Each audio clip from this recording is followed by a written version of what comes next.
Coucou, alors aujourd'hui on réalise ensemble une jolie carte faite avec la collection Bonjour Irrésistible de chez Stampin' Up. Alors, pour cette collection, j'ai utilisé le set de tampons, le set de dies, les papiers de collection, j'ai pris, donc c'est un format 15-15, donc là j'ai pris une feuille entière et des chutes de papier. Pour notre base, il va nous falloir du papier blanc au format A4, quelques chutes.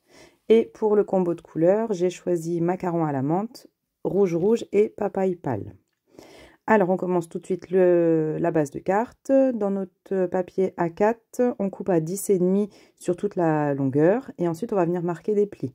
Le premier pli se fait à 1 cm. Mais vous avez vu, mon papier, il a bougé. En fait, il n'est pas droit. Donc j'utilise le bord droit de mon coupe-papier pour faire mes premiers plis. Donc un pli à 1, 2,5. Ensuite, on retourne à 4 cm, 14,5, 15, 25,5 et on coupe à 26,5. Pour notre papier de collection, il nous faut juste un morceau qui fasse 10,3 par 10,3 ou 4 pouces par 4 pouces. Et c'est tout. Ensuite, on va passer dans la machine de découpe avec le grand die cercle pour évider notre devant de carte. Donc ce die il est vraiment très joli, ça permet de faire une découpe ajourée dans le papier. Donc c'est bien dans le papier et non pas une découpe cercle isolée. Donc c'est bien votre papier qui sera découpé. Donc moi je le passe qu'une fois dans ma machine, ça suffit. Et par contre, comme il est très ajouré, j'utilise une brosse pour venir retirer délicatement le die sans tirer dessus. En fait, j'attends vraiment, je brosse et puis j'attends qu'il tombe tout seul. Donc vous voyez, la découpe, elle s'est faite directement dans le fond de carte. Et ça nous fait une jolie découpe ajourée, un peu comme des constellations. Elle est vraiment chouette cette découpe. Ensuite, donc, juste pour vous dire que la découpe cercle, je l'ai faite dans le carré qui fait 10,5 par 10,5. Et vous voyez, au-dessus, c'est mes marques de plis. En dessous, mon premier carré et en dessous encore mon deuxième carré, là où je suis venue coller mon papier de collection. Maintenant, on passe au tamponnage. Donc là, j'ai choisi de tamponner les 2 fleurs du set de tampons. Donc je les monte directement sur mon bloc acrylique.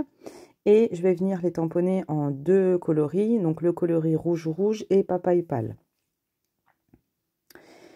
C'est les couleurs qui se rapprochaient le plus à mon fond de papier. Et là, je fais un tamponnage en première et deuxième génération. C'est-à-dire que je ne viens pas réancrer entre les deux. J'encre une seule fois et je tamponne 2 fois. Ça permet d'avoir un tamponnage avec des couleurs beaucoup plus atténuées en deuxième génération. Pour le papaye pâle, déjà que c'est une couleur qui n'est pas très vive, donc je ne le tamponne qu'en première génération. Et mon sentiment, c'est pareil, je vais venir le tamponner en première génération. Alors, je n'ai pas de dies de découpe pour mon mot merci, donc je le fais au ciseau, en suivant un petit peu les courbes du mot. Mais on pourrait utiliser une perforatrice étiquette, un dies étiquette, peu importe. Mais là, je voulais le faire vraiment à main levée au ciseau, comme ça, en suivant les courbes. Par contre, pour mes fleurs, on a les dies de contour pour détourer nos fleurs plus facilement. Donc là, je décide de les utiliser et de les passer dans ma machine de découpe. Je vais en profiter aussi pour découper des feuillages. Les feuillages, je les découperai directement dans mes chutes de papier de collection. Donc pareil pour mes découpes, je les passe qu'une fois dans la machine, ça suffit. Bon, le plus dur, c'est de bien centrer son die sur sa découpe. Mais à l'occasion, je vous montrerai une autre technique pour ne jamais se tromper sur le fait de bien centrer son die. Donc là, j'utilise deux chutes de papier vert différents pour faire mes feuillages. Donc c'est des papiers de la collection également. Vous pourriez aussi les tamponner et les découper avec des dies de découpe. Mais là, les petits dies que j'ai utilisés, c'est juste la forme des feuillages. J'ai pas de tampon coordonné avec cela. Donc pareil, j'utilise ma brosse. Ça m'évite de déchirer mes petites découpes. Surtout que le papier de collection n'est pas très épais. Donc au moins là, je ne déchire rien. Donc ça, c'est pratique, hein, cette petite corbeille où on voit toutes mes petits bouts de papier. Ensuite, on va venir marquer nos plis, toujours le bourrelet à l'intérieur. Donc, vous voyez, en haut, là où il y a les découpes rondes, c'est là où il y a tous mes plis de la base de ma carte.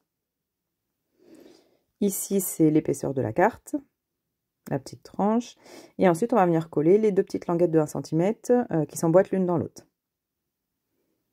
Donc là, j'utilise ma colle tombeau, c'est celle qui a une prise assez rapide. Donc voilà, et puis la deuxième petite languette avec ma colle tombeau. Donc voilà votre base de carte avec un esprit un petit peu chevalet. Et ensuite, on viendra juste la décorer avec nos découpes de fleurs et de feuillage.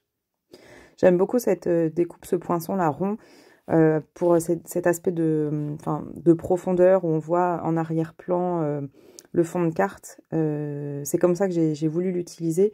Je la trouve vraiment très très belle cette découpe et on peut l'utiliser de mille et une manières. J'essaierai de la réutiliser, mais cette fois-ci en home déco.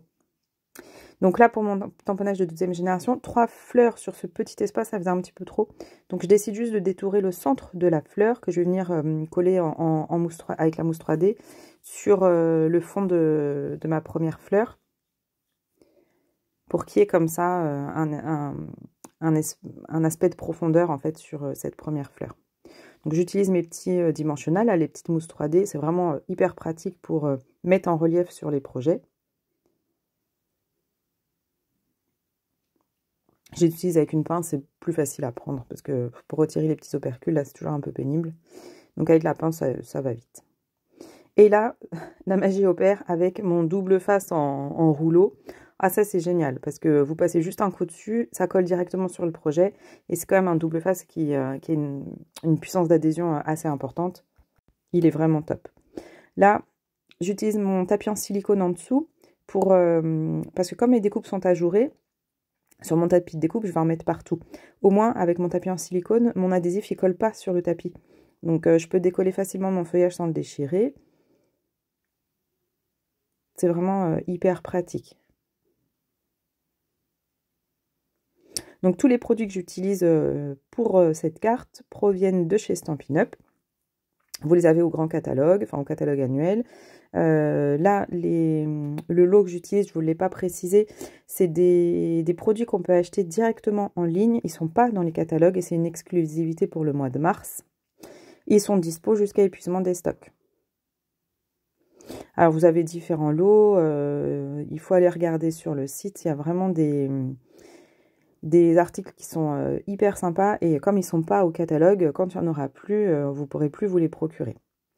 Dans la même collection, j'utilise les petits bijoux qui sont coordonnés, donc ce sont les pois givrés en vrac. En fait, c'est des demi-perles avec un aspect mat, ce qu'ils appellent l'aspect givré. Elles sont vraiment très jolies et ça donne un aspect vraiment pas du tout brillant. Elles portent bien leur noix, elles sont mates, donc elles sont super belles. Et sur les fleurs, je ne peux pas m'empêcher de mettre mes petits bijoux classiques cristal du Rhin. Ceux-là, je les adore. Pour moi, c'est des incontournables. Vous en mettez un sur chaque fleur et tout de suite, ça prend la lumière. C'est super. Ah oui, j'utilise mon petit dégommeur là parce que j'avais encore des traces de colle, c'est pénible. Et vous avez vu, pour coller mes petits bijoux, j'ai juste mis un petit point de colle sur mon tapis de découpe. Et je suis venue comme ça plonger ma petite perle dedans pour venir coller mes embellissements. Voilà pour ce petit tuto simple, rapide, mais alors avec un effet waouh, avec cette découpe ajourée que j'adore. Si les produits vous intéressent et que vous avez besoin d'être guidé dans vos achats, n'hésitez pas à revenir me voir en message privé puisque je peux vous aider, comme je suis démonstratrice chez Stampin' Up. Moi, je peux vous aider pour passer vos commandes et vous pouvez les passer auprès de ma boutique. Voilà, et bien je vous dis à bientôt dans un prochain tuto.